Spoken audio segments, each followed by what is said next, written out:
जय श्री कृष्णा। राधे राधे। आज आपने सुनेंगे सती शिव की कथा। दक्ष प्रजापति की कई पुत्रियां थीं। सभी पुत्रियां गुणवती थीं, पर दक्ष के मन में संतोष नहीं था।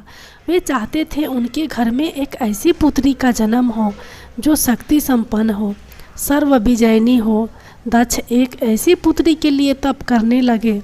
तप करते करते अधिक दिन बीत गए तो भगवती आधा ने प्रकट होकर कहा, मैं तुम्हारे तप से प्रसन्न हूँ। मैं स्वयं पुत्री रूप में तुम्हारे यहाँ जन्म धारण करूँगी। मेरा नाम होगा सती। मैं सती के रूप में जन्म लेकर अपनी लीलाओं का विस्तार करूँगी।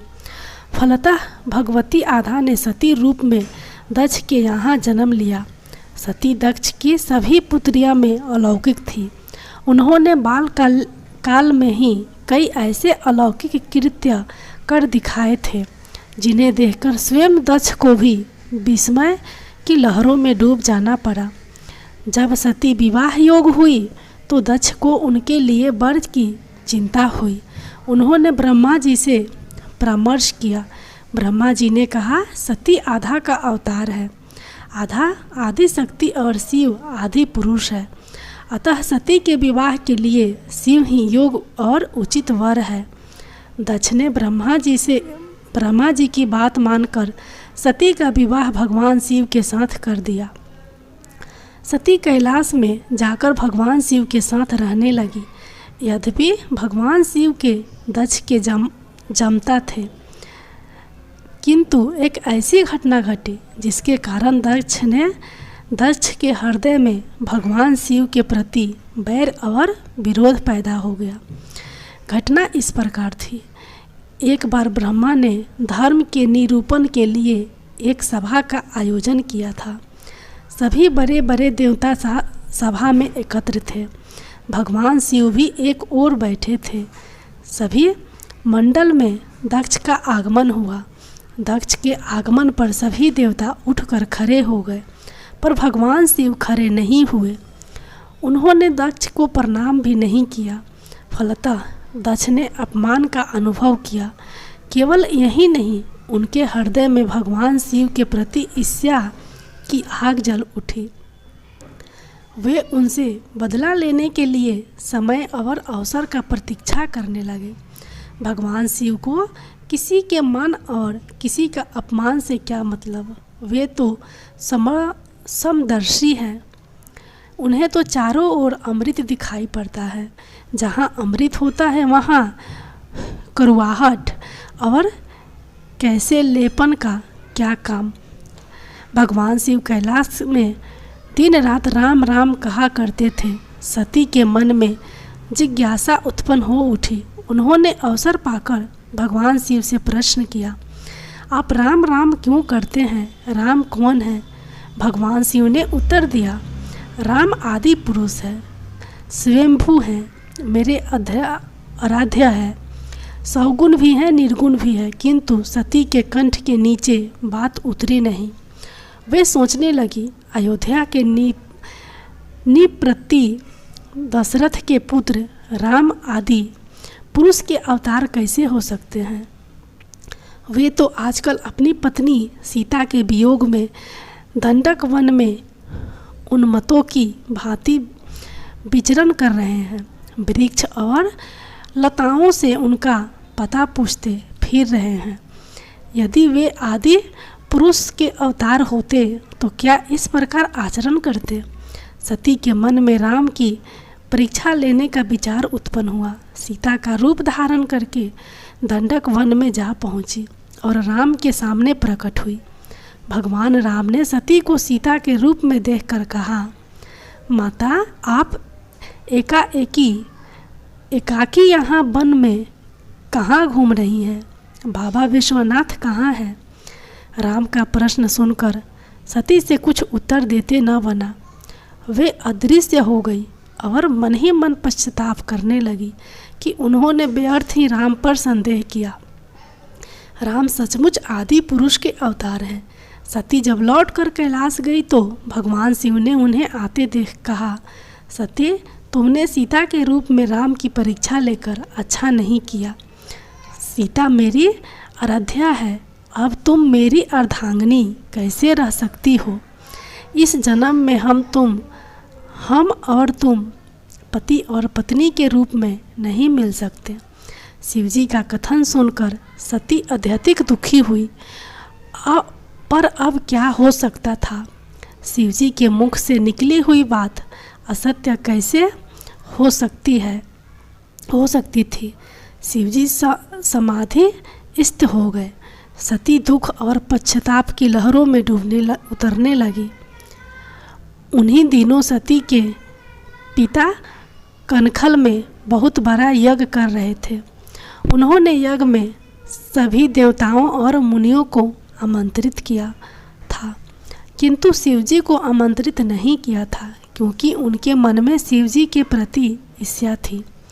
सती को जब यह ज्ञात हुआ कि उसके पिता ने बहुत बड़े यज्ञ की रचना की है, तो उनका मन यज्ञ के समारोह में सम्मिलित होने के लिए बेचैन हो उठा।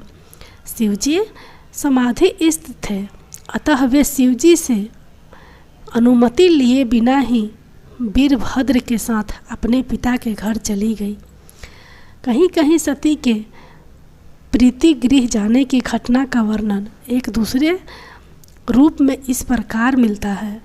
एक बार सती और शिव कैलाश पर्वत पर बैठे हुए परस्पर वार्तालाप कर रहे थे।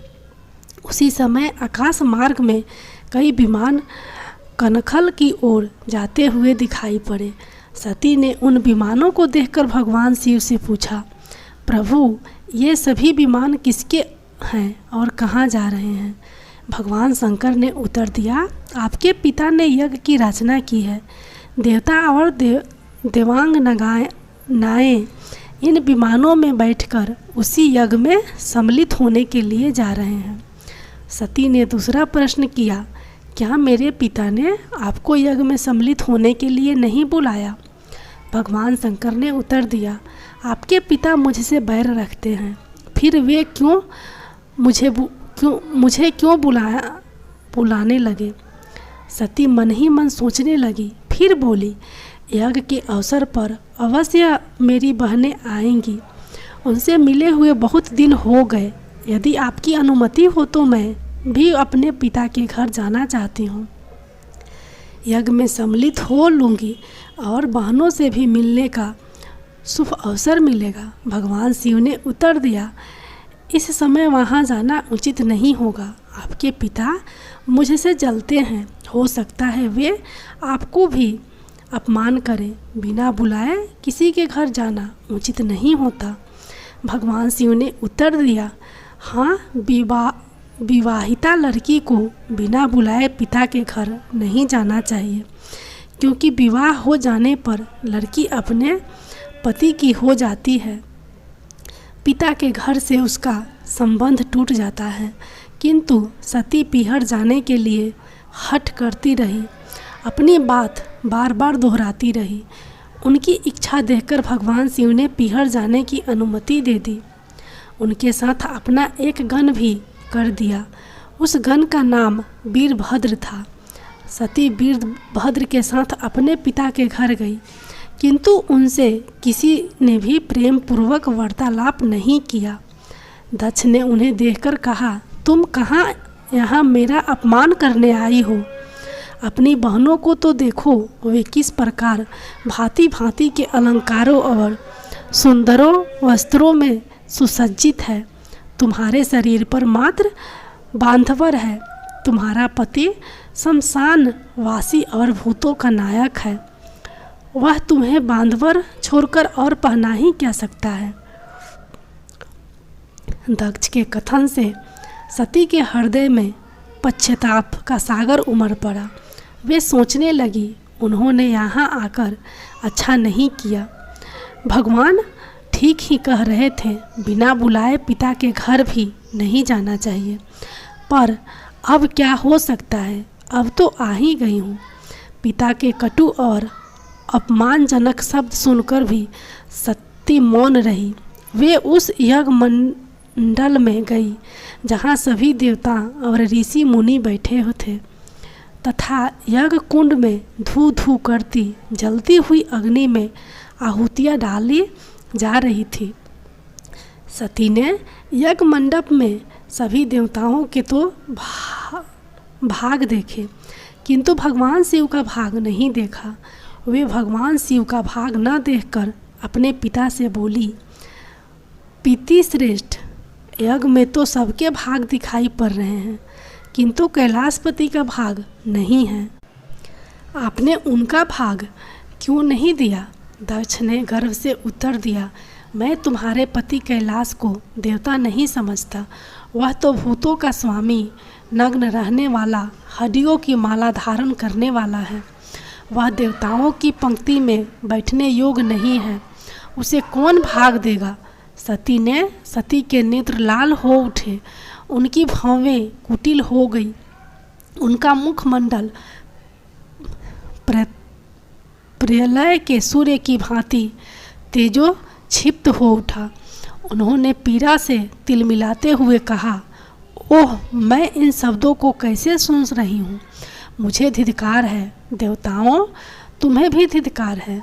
तुम भी उन कैलाशपति के लिए इन शब्दों को सुन रहे हो। कैसे सुन रहे हो? जो मंगल के प्रतीक है और जो क्षण मात्र में संपूर्ण सृष्टि को नष्ट करने की शक्ति रखते हैं, वे मेरे स्वामी हैं।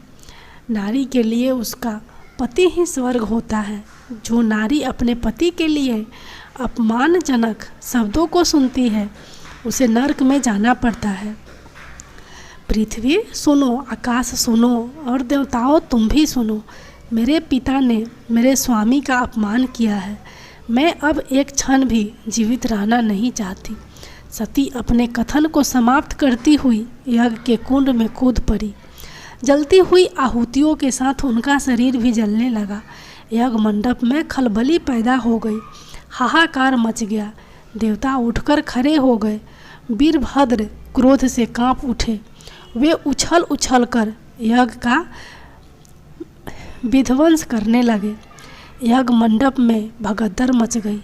देवता और ऋषि मुनि भाग खड़े हुए। वीरभद्र ने देखते ही देखते दक्ष का मस्तक काट काट कर फेंक दिया। समाचार भगवान शिव के कानों में भी पड़ा। वे प्रचंड आंधी की भांति कनखल जा पहुँचे। सती को जले हुए शरीर को देखकर भगवान शिव ने अपने आप को भूल गए। सती के प्रेम और उनकी भक्ति ने शंकर के मन को व्याकुल कर दिया। उन शंकर के मन को व्याकुल कर दिया जिन्होंने काम पर भी विजय प्राप्त की थी। जो सारी सृष्टि को नष्ट करने की क्षमता रखते हैं, वे सती के प्रेम में खो गए, बेसुध हो गए। भगवान शिव ने उन्मत्त की भांति सती के जले हुए शरीर को कंधे पर रख लिया। वे सभी देवताओं में भ्रमण करने लगे। शिव और सती के इस अलौकिक प्रेम को देखकर पृथ्वी रुक गई, हवा रुक गई, जल का प्रवाह ठहर गया और रुक गई देवताओं की सांसें। सृष्टि व्याकुल हो उठी। सृष्टि के प्राणी पुकारने लगे, त्राहिमाम त्राहिमाम। भयानक संकट उपस्थित देखकर सृष्टि के पालक भगवान विष्णु आगे बढ़े।